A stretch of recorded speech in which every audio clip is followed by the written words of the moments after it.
제주의 다양한 소식을 전해드리는 뉴스 브리핑 순서입니다. 오늘은 지난 한 주 주목을 끈 뉴스를 소개해드리는 화제의 뉴스로 출발합니다. 지난주 월요일이죠. 도내 관광지 중 하나인 에코랜드에서 30여 명이 탑승한 관광용 기차가 탈선해 넘어지는 사고가 발생했습니다. KBS는 시청자의 제보 영상과 함께 관련 내용을 보도해드렸는데요.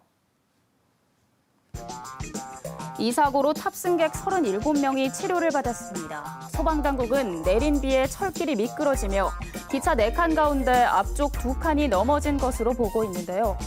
에코랜드 측은 이전에 가벼운 추돌은 있었지만 이 같은 사고는 처음이라고 밝혔습니다. 이 기사는 양대 포털 사이트에서 135만 건 넘는 조회수를 기록했고 1000여 개의 댓글이 달렸습니다. 누리꾼들은 사고 당시 강풍이 불고 있는데도 운행한 건 잘못이라면서도 큰 사고가 나지 않아 다행이라고 전했는데요.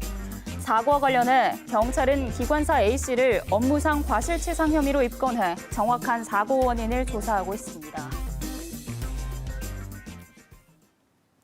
제주 지역에서 오늘 보도한 뉴스 가운데 주목할 만한 기사를 소개해드리는 뉴스픽 이어갑니다.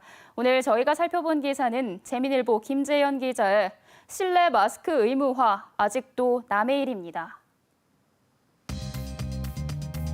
재민일보는 지난 16일 제주 시내 PC방 등을 확인해본 결과 마스크를 착용하지 않은 채 대화하거나 게임에 몰입하는 모습을 쉽게 볼 수 있었다고 보도했는데요.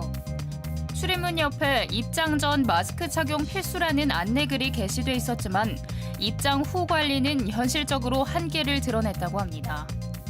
출입명부 허위 기재를 제재할 방법도 없는 상태에다 발열 체크도 형식적으로 이루어지는 경우도 있었다는데요. 마스크를 착용하지 않은 채 게임을 하는 학생들을 확인했고 심지어 5명 이상이 모니터 앞에 모여 게임에 집중했지만 누구도 제재하지 않았다고 합니다. 사정은 카페나 분식점 등도 비슷했는데요. 학생 이용자가 많은 한 카페의 경우 대부분이 턱에 마스크를 걸친 상태로 대화를 나누는 모습이 곳곳에서 보였지만 직원의 마스크 착용 안내 등은 볼 수 없었다고 합니다. 한 매장 관계자는 주문하는 게 기준인지 음식이 나오는 것이 기준인지 헷갈릴 때가 많다며 마스크를 써달라 하면 잠깐 얘기하는 중이라고 하거나 누가 마스크를 낀 채 음식을 먹느냐고 항의하기 일쑤라고 하소연했는데요. 12일부터 실내 마스크 착용이 의무화됐지만 도내 다중이용시설 등에서 마스크를 하지 않은 사례가 많아 방역수칙 점검의 필요성을 제기한 재민일보 김재현 기자의 보도를 오늘의 뉴스픽으로 전해드렸습니다. 시사용어 이어갑니다. 지난 주말부터 제주도에서도 차량 제한 속도가 낮춰졌죠. 안전속도 5030 정책이 시행됐기 때문인데요. 오늘 시사용어로 정부의 안전속도 5030 정책에 대해 정리해드립니다. 이 새로운 정책은 그동안 차로에 따라 시속 60에서 80km로 나누었던 제한 속도를 시속 50km로 낮췄습니다. 주택가와 스쿨존 등 이면도로는 시속 30km 이내로 주행해야 하는데요. 다만 자동차 전용 도로와 국도, 고속도로는 기존의 제한 속도가 유지됩니다. 시속 50km 하향 조정은 OECD 경제협력개발기구 37개국 가운데 이미 31개국에서 시행 중으로 교통사고 감소 효과를 거두고 있는데요. 우리나라에서도 시험 운영을 해본 결과 부산 영도구의 경우 교통사고 사망자 수가 37.5% 줄었고 서울 도심안에서는 교통사고 중상자 수가 30% 준 것으로 나타났습니다. 이동 시간이 길어지는 등 부작용 우려에 대해 13km의 2분이 증가할 정도로 큰 차이는 없었다고 하고요. 택시요금도 8km에 100원, 1% 증가에 그쳤다는 게 정부의 설명입니다. 이 정책은 제주 지역 전체 56개 구역 334km 길이 도로에 적용되는데 주거와 상업, 공업 지역으로 분류되는 도시 지역에 적용됩니다. 속도 하향 구간에서 과속으로 단속되면 도로교통법에 따라 4만 원에서 7만 원의 과태료가 부과됩니다. 시행 초기라 적잖은 혼선이 있을 수 있지만 속도보다는 안전에 초점을 맞춘 새로운 정책에 빠른 적응이 필요해 보입니다. 계속해서 주요 단신입니다. 제주도의회가 제394회 임시회에서 오등봉공원 민간 특례사업 환경영향평가 동의안을 심사할 예정인 가운데 오등봉공원 비상대책위원회가 부동의를 촉구하고 나섰습니다.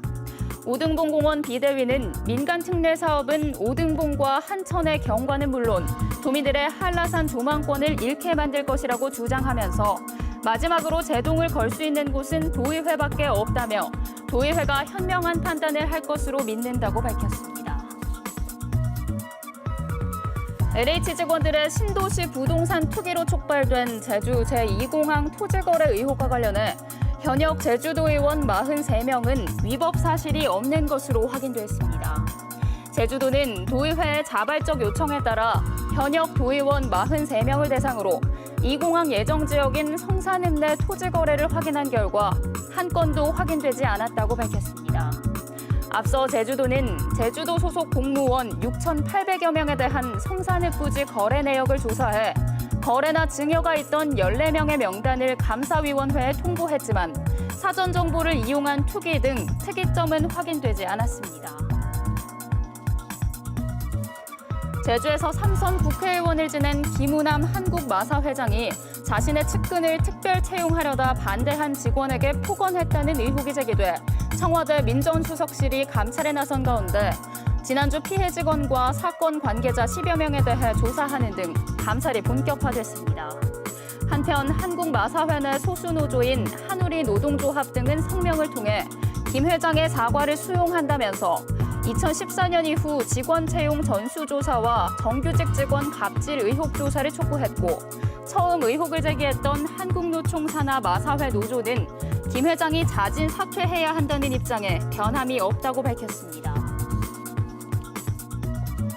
제주해양경찰서는 어제 오후 2시 반쯤 제주시 한림읍 금능해수욕장에서 풍랑주의보가 발효된 상황에 서핑을 한 50대 남성 등 4명을 수상레저 안전법 위반 혐의로 적발했다고 밝혔습니다. 수상레저 안전법상 풍랑주의보 이상의 특보가 발효된 구역에서 수상레저 활동을 하려면 해경에 사전 신고를 해야 하는데 이를 어기면 100만 원 이하의 과태료가 부과됩니다. 제주지방법원은 지난해 9월 제주 시내 집에서 몰래 술을 마시러 나갔다는 이유로 딸들을 수차례 때린 혐의로 기소된 47살 남성에게 아동복지법상 아동학대죄를 물어 벌금 600만 원을 선고했습니다. 재판부는 피고인이 딸들에게 정상적인 훈육의 범위를 넘어선 체벌을 가한 죄가 가볍지 않지만 자신의 양육 태도를 반성한 점을 고려했다고 양형 사유를 밝혔습니다. 학비노조 제주지부는 제주도 교육청 앞에서 기자회견을 하고 급식 노동자 1인당 평균 담당 급식 인원이 제주는 94.5명으로 전국 평균보다 낮지만 다른 지역은 완제품이나 반제품을 사용하는 경우가 많고 제주는 전부 요리를 하고 있다며 충원을 요청했습니다. 또 급식실 종사자들이 대체 인력을 쓸 수 있게 하고 음식물 감량기 도입으로 노동 강도가 증가한 만큼 노동자들의 의견을 반영해달라고 촉구했습니다. 지금까지 뉴스브리핑이었습니다.